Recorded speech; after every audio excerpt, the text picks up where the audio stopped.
That's a vibe, let it show. Sip, sip, let it hit, let it roll.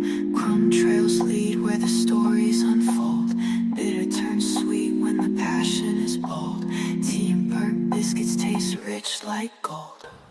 Welcome to Tea and Burnt Biscuits, where life is warm, messy, and always worth savoring. I'm Tasha, your host, and this is the place where we embrace the beauty of real conversations, a good cup of tea, and the chaos of burnt biscuits life throws our way. Because let's be honest, life is not perfect. Sometimes it's a little crispy around the edges, and some days it's just burnt. But no matter what, that's where the best stories live. So whether you're here for deep talks, belly laughs, or just some good company, pull up a seat, pour yourself something to drink, and let's get into it. All right, so today's topic will be white tea, white burnt biscuits. Why did I name my safe space tea and burnt biscuits? I will also go ahead and share my own personal burnt biscuit moment. So if you're interested, stay tuned and let me pour up.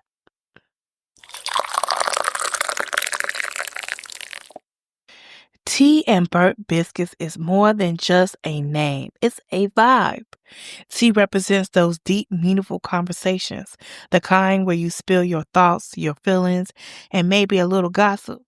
And burnt biscuits, well, there are life's little mishaps, the things that don't go as planned, but somehow make the best stories. We've all had those moments, whether it's an actual overcooked meal or the day didn't just quite rise to your expectations. This podcast is about embracing it all, the good, the messy, and the unexpected funny. And with that sound, let's get into some burnt biscuit moments. Now, with this being the first episode, I haven't had the pleasure of receiving any of your stories. So I'm going to set the mood and give you one of mine. Now, this happened when I was a kid, and I was somewhere I was supposed to go. I went to the skating rink with my cousins. Originally, I was just supposed to be at my granny's house. And keep in mind, a hard head makes a soft behind. So I went to the skating rink and it was a great old time. Was skating. I did about like 5 or 6 laps around the ring. And I remember coming around to complete my seventh run. And I was jamming off to the DJ. He had played Kanye West Jesus Walks. And that was my song back then. And I noticed this little girl, she had some pretty beads. And I remember, like, those are so cute. I wanted to put them in my niece's hair. And all of a sudden, she turned her head and the beads fell out of her hair. Instinct is to get out of the way. Now, I call myself lifting one of the legs to get over and, a quick 1-2. And still, one of the beads got caught in my skate. So I'm going fast. And before I can balance out or just focus on moving with one leg, I hit a wall. I hit a brick wall so fast. And it was like it knocked the air out of me. And as I'm falling, I fell back on my ankle and I heard a snap. It was almost like I thought I had fell on one of the beads and broke the bead. So I immediately take the boot off.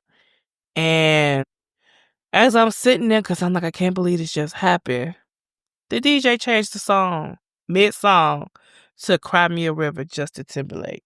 I took that personal. That may have been a coincidence, but in that moment, I took it personal. So I took off the skates and with pride, limped off the rink, off the floor. And one of the attendants approached me and was like, "Are you okay? You hit the ground pretty hard." Pride talking. I said yes. And then they happened to look down. They was like, your ankle is really swollen. So I'm looking like, oh God. Well, to be honest, my first thought was there's no way avoiding lying. Said I was just at my granny house, because how would I explain that? My mind went to cover up where I was at. But I guess it was policy for the rink that I had to call my parents and let them know that I was injured while skating.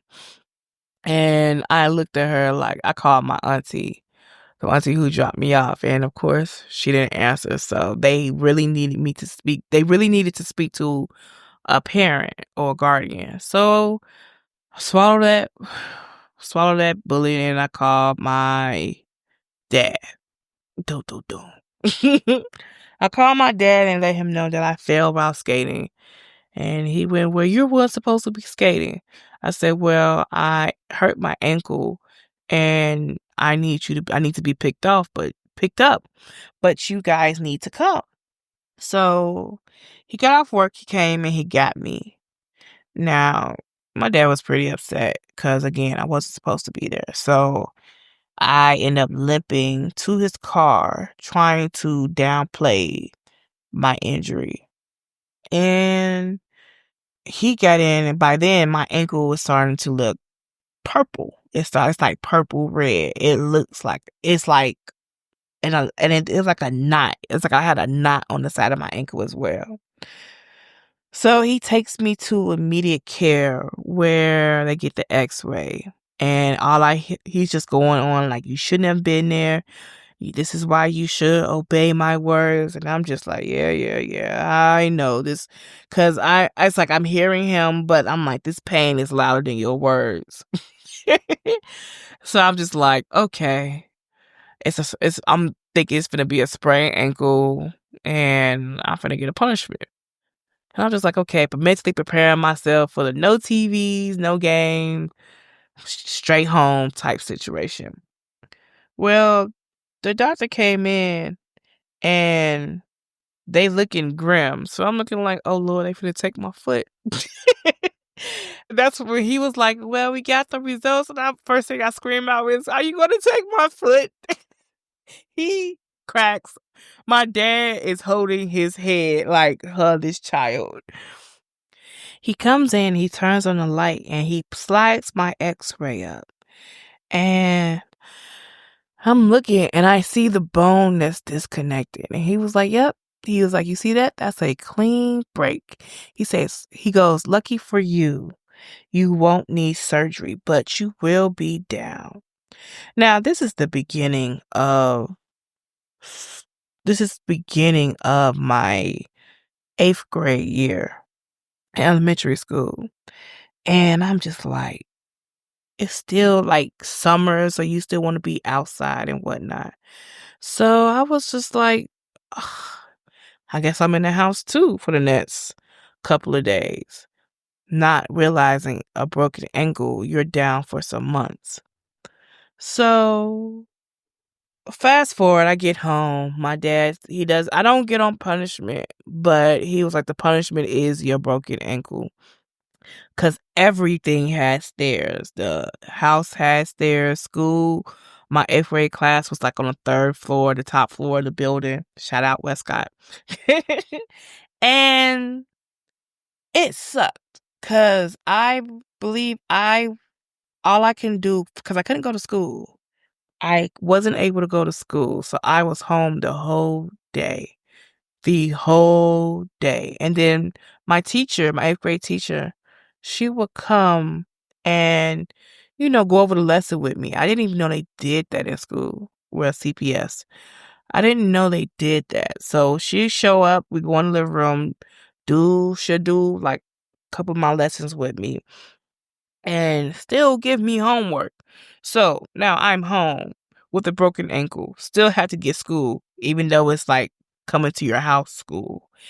And I had homework. So I was like, I thought if I was going to not have to go to school, I wouldn't have homework. But yeah, I had to do all that. So the lesson, ladies and gentlemen, and children, if you're listening, if you're not supposed to be somewhere, don't go. Well, that concludes our burnt biscuit moment of the day. And with the seasons changing, please take care of yourself. If you got a stuffy nose or you're just feeling congested, grab some eucalyptus oil or get that Vicks vapor rub and steam out your bathroom and take a deep breath. You'll thank me later. But eucalyptus oil is the best of the best, in my opinion. That's it for today's episode. I hope you enjoy this conversation about why tea, why burnt biscuits. If you did, be sure to subscribe and leave a review. Let's keep the conversation going. Follow me on TikTok, Instagram, and Facebook at Tea and Burnt Biscuits. And DM me your thoughts. What topics should we cover next? Until next time, stay curious, stay kind, and keep the conversation going. See you next time on Tea and Burnt Biscuits.